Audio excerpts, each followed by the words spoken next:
Hey everybody, and welcome to our discussion today on the factory method. I'm excited. This is our first actual honest-to-God design pattern that we have done. I should say that. It's our first design pattern that you'd find in this book right here. We have done a couple different implementations of what I will call a simple factory, and those are great. I use them all the time. But I really wanted to, the point of this whole video series is these design patterns. I think everybody needs to know them. I think it'll make your code better, and I think it's important to the industry that we try to incorporate more of these in. So that's it. Today we're doing the factory method, and we're actually, again, we talked about these books in the last video. We're going to be using pretty much the example right out of Head First, because I think it's a little easier to understand. And I've even created my own new org, Universal Pizza, right? We're going to see how far we could take this whole pizza thing, right? Anybody that's ever taken any Salesforce certification is familiar with universal containers. So I thought I'd play with that and see if I could make, how far I could take Universal Pizza as a demo business org. And I mentioned that because a lot of times when I'm talking to developers that are trying to get their first job, or admins, whatever, people that are looking for their first job in this industry, one of the things I talk about is, hey, go try to create an org that really models a business. And I think that will really help show employers what you can do. So I'm hoping this can be something that, I don't know. I'm going to see how far we can take it. Maybe this will be the next next Dream House app, or universal bikes or containers, or whatever you see on the Salesforce sample stuff. But so anyway, back to the factory method. Let's just real quick. I am going to open up. I'm just going to read right out of the book. All right. So the factory method is it's a creational pattern we talked about earlier. And it uses abstract classes to define and maintain relationships between objects. And here we go. There we go, the intent. This defines an interface for creating an object, but lets subclasses decide which class to instantiate. Factory method lets a class defer instantiation to subclasses. All right, everybody's got it, right? Totally clear? It took me I had to build a lot of factories, I think, before I really understood what that was all about. So hopefully I can save you a little bit of that pain, and you'll come away from this video knowing what that is, that we're going to let the subclasses decide. So let's recap a little bit. I'm going to go to GitHub. And last week, right, I called it a simple factory. The Head First book gives that an honorable mention. I agree. And we had we had a pizza store, right? And the pizza store, you called it, and it returned a pizza. And pizza was an abstract class. That was kind of the whole point, right? So pizza was abstract. So it could return all different kinds. The pizza store could return all kinds of pizzas because it wasn't tied to, an implementation of a certain kind of pizza. And it called where did we get that? From the simple factory. So right when we just had a simple factory, that's the metadata file. Doesn't do anybody any good. Right, just a quick switch statement and return a kind of pizza. All right, so we are going to improve on that a little bit this week. And let's switch over to IntelliJ. So the idea behind the factory method, and what I read earlier is, right, we're going to let the subclasses decide. So here at Universal Pizza, right, we are now extending, we're franchising, right? We are franchising our pizza business. So before we just made one kind of pizza, or we made several kinds of pizzas, but what happens now? So we've expanded our franchise, and we have New York style pizza and Chicago style pizza. And if you are watching this video from somewhere maybe not in America and you're not familiar, New York style pizza and Chicago style pizza are very different. I like Chicago style pizza in its own way, but I always feel like they should just call it lasagna or something. I think it's not really pizza. And I don't know, you can leave me the hate mail in the comments if you're a huge Chicago fan. But so we've got franchises now. We've got we are going to franchise, and so we need our New York style franchises to be able to make New York style pizzas. And we need our Chicago style franchises to be able to make Chicago style pizzas, right? So first thing, and I want to throw this out there, one of the things we're going to do in this video, and I haven't seen a lot, is we're going to use the enum ability to create a little bit of type safety here. So let's go over to, and I'll show you. So we have, right, franchise, public, enum, franchise type, New York, Chicago. And I'm just going to go, let's go over to the documentation. This is another abstract type. It's pretty easy to work with. I'm a big fan of using this a lot because I don't like to pass strings around. I feel like strings are often just a recipe for disaster. So for right now, who knows, maybe later I'll decide, oh, that was my crazy use an enum for everything phase, and I won't like it, and I'll just create some constants or something. But for now, we're using enumerated values, right? All right, back to the code. And so what we've got here, so remember before we just had a pizza store. So now the difference is we have got this abstract class up here. The abstract class of franchise. Franchise has an abstract method of create pizza. So really what we're going to do, what this design pattern is kind of all about, is we have these creator classes. And in this case, our franchises, the subclasses of franchise, are the ones that actually instantiate objects. And where before we made that call out to the simple factory, I called it, basically now is going to each subclass of franchise is going to implement that in their own way in their create pizza method, right? Because that's abstract. So we're saying that every subclass, every class that extends franchise must implement the create pizza method. And they will all inherit the order pizza method, right? So you remember our inheritance here with our abstract classes. And we also, so we still have before, we have our pizza class. So I'm going to open up, do I have it open already? I don't. Oh, yeah, I do. Okay, right there. Pizza. Let's get up to the top here. All right, pizza, also an abstract class. And every class is going to inherit, right, the public, the bake, the void, the cut. So every pizza gets prepared the same way. But, right, if we go down to it. So one of the things I wanted to show people, one of the things I did for this video, this is a way I like to organize my code, especially when I'm working with abstract classes or virtual classes, is I tend to make all of the classes that are, so here we have, like, say, New York style sausage pizza, extends pizza. Right? So that would, so these are now inner classes. And it's just a way, to me, it's a nice way to keep your code organized. So if I have, say if I do need 20 different pizza subclasses, over here in my project settings, I don't have to have 20 different classes. I just go into my pizza class. And every class that extends pizza, I'll find in there. So this will all be in GitHub later for you to go take a look at. But I did the same thing. So really, we're doing the same thing here with our, let's go back to our franchise class.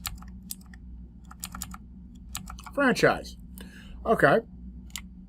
And so now we've got New York extends franchise. And New York, right, you can see this is the abstract class, or there's our factory method.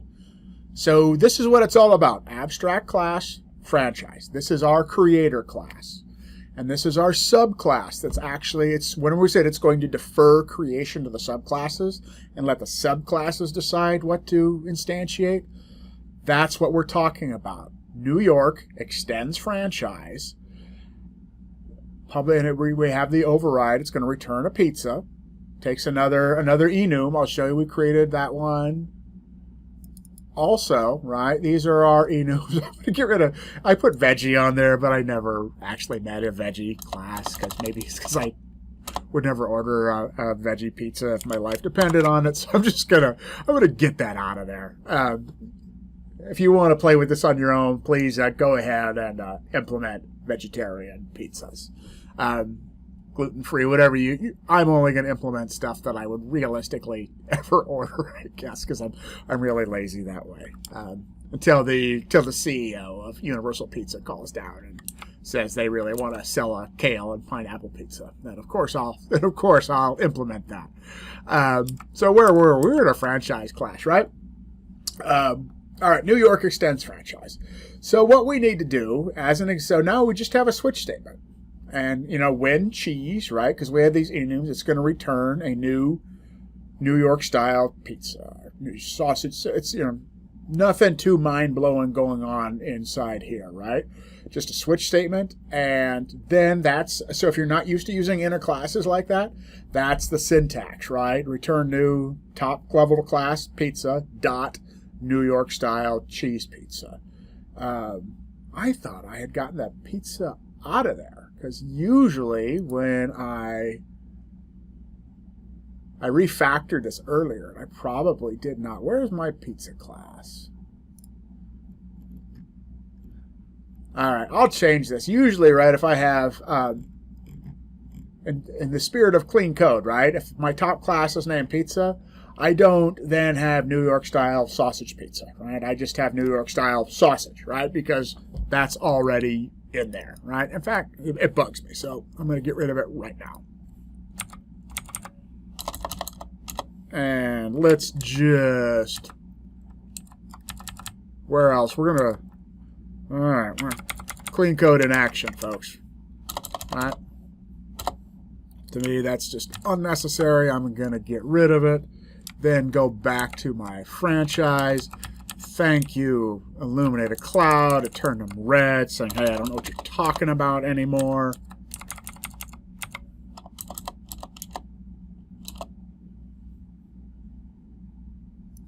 That's still why we're not New York style cheese. All right, I'm not sure why that is red. I'm just going to hope it's something with... People hope that compiling, pushing it up to the cloud fixes everything. And it did not. New York style cheese. All right, let's go back to our pizza class. Oh, because I didn't change the name of the constructor. That was... Let's double check. Yeah, well, that's going to cause a problem too. You change the name of the class, the constructor has to have the same name as the class, right? So that should fix that. All right, so now what we're going to do here, I hope everybody's kind of gotten what we're talking about, right? So we have all of these pizzas that are subclasses that implement pizza, concrete implementations of pizza. And then we have our franchises, and we have the subclasses that are going to decide how to instantiate the objects. So what we need to do then, in this case, because I built a lot of this code ahead of time for this video, we are just going to implement the Chicago style pizza franchise. So let's go back over to franchise, because frankly, some of these videos, I used to really like doing all the coding during the video, but I find that gets harder and harder to do when you're doing... I don't know why that's still turning red, so I'm just going to ignore it. We'll see if when we run the tests if it works. Because we're writing so many classes and things now that I feel like it loses its value in the video. But again, if you disagree, let me know in the comments, please. Not that nobody watches these anyway. All right, so now let's implement our Chicago style.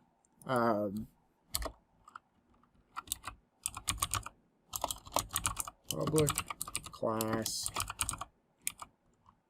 Chicago extends franchise.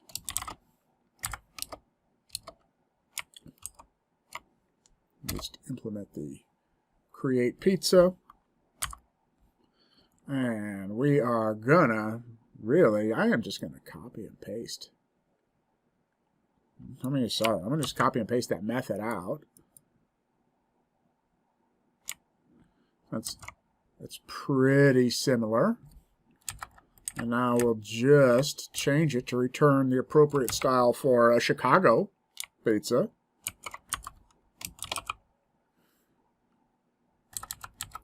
Style cheese pizza. What do we need? Chicago style sausage. Whoa. What just happened to me there, huh? Chicago style sausage pizza. And a Chicago style pepperoni pizza. And that's really it, right? I mean, right now we have implemented the factory method, right? Except something we did not go wrong. Extra end of fill. Oh, we've got extra curly brace in there. All right, let's push it back up. And let's run our tests. So I wrote some tests ahead of time. And I meant to show that before this video started, but I'm too lazy to go back and do it now or to reload. So before we did this, New York style, that passed. Chicago style failed. Right now, let's just see. And I actually think Chicago's still going to fail. And I'll show you why that is in a second. Let's run it. All right, New York passes. And all right, so we can, so let me show you. So we implemented our Chicago style. And one of the things, I am working on this just on my own, right? I don't have my copy down here, but you know, Andy Fawcett's great book on enterprise patterns in Apex, or the Lightning platform. So what we have here is a pizza controller. And imagine, if you would, this is from a controller layer, right? And this could be called from a Lightning Web Component, a Visual Force, but it could be called from all kinds of things, from triggers, wherever. So we have the pizza controller, and all this does is you can see it returns a pizza. And it takes in a type of franchise and a type of pizza. And based on that, it's going to return the correct pizza. So then we are making a call to the service layer, to the franchise service, to get the appropriate franchise. So I do have my franchise service class open. Right, so now get franchise, switch on type, when New York, when Chicago. So we actually need to, I did not have this implemented earlier, which is why I expected it to fail. Return new franchise. Oops, should have done that simpler. Chicago. Okay. And that's all there is to that. Let's go back to our controller. So this is really nice and simple, right? So it's going to get from the service layer, it's going to get the appropriate type of store. And because the store, right, because we're talking about these are abstract classes, and we know that every single franchise is going to have the order pizza method that is going to take that type. It's going to take an enumerated value of pizza type, and we'll then return a pizza. That's all we have to do. So you could see, we could go in here tomorrow and, the CEO of Universal Pizza calls down and says, hey, you know what, we want to sell Hawaiian pizzas, right? Or we want to have a new type of franchise. I don't know, like California pizza, right? That's the California Pizza Kitchen, whatever. We want to have a California pizza franchise. Remember our principle, right? We want to keep our code open for extension, closed for modification.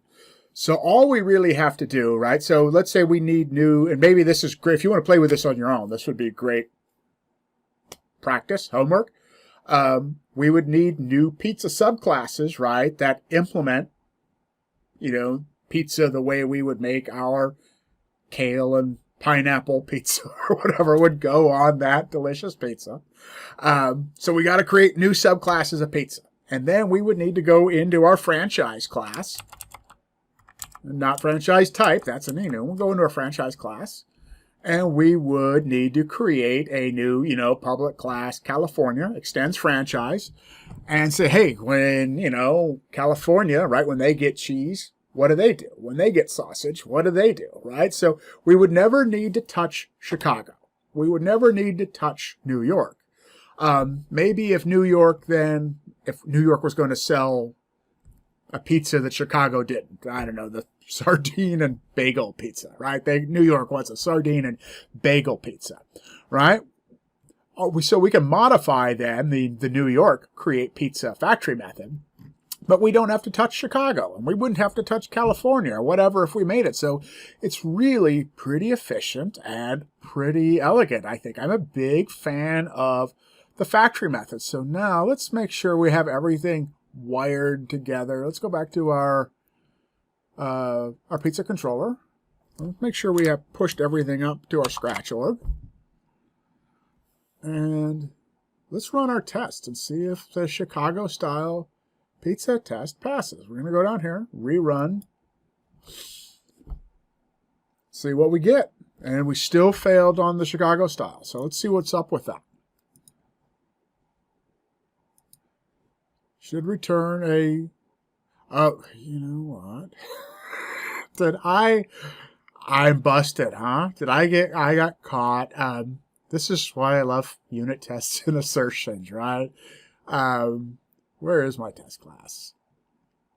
I got caught copying and pasting because I was like, oh, you know, Chicago's pretty much the same thing as New York. So I copied it, but I didn't change my assertion. Right? So this is actually, right, I mean, it was actually a beautiful negative test.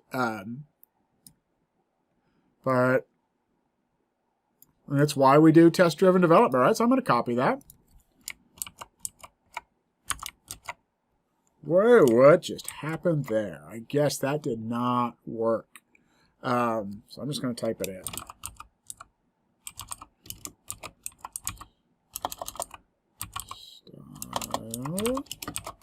Deep dish cheese pizza. And I'll try to update and finish some more unit tests for this later, push it into the universal pizza repository. But for now, for the sake of this video, I think everybody gets the point. So, okay, let's deploy that up to the scratch org. Let's rerun. It should pass this time. If it doesn't, it's a typo. All right, they all passed. Awesome. I really hope you enjoyed that. We talked about enums. We talked about the factory method. And we actually really talked about inversion of control, even though I didn't explain it. Maybe I'll do that in the next video. But I hope this is useful to you. And I hope you can find ways to implement this in your day-to-day Salesforce development life. And again, if it was good, if you liked it, please do me a favor and give me a thumbs up and hit subscribe. And I'll see you in the next video. We're going to take this to the next level and do the abstract factory, which is super cool and can really take a while to wrap your brain around. So I'll see you later, everybody.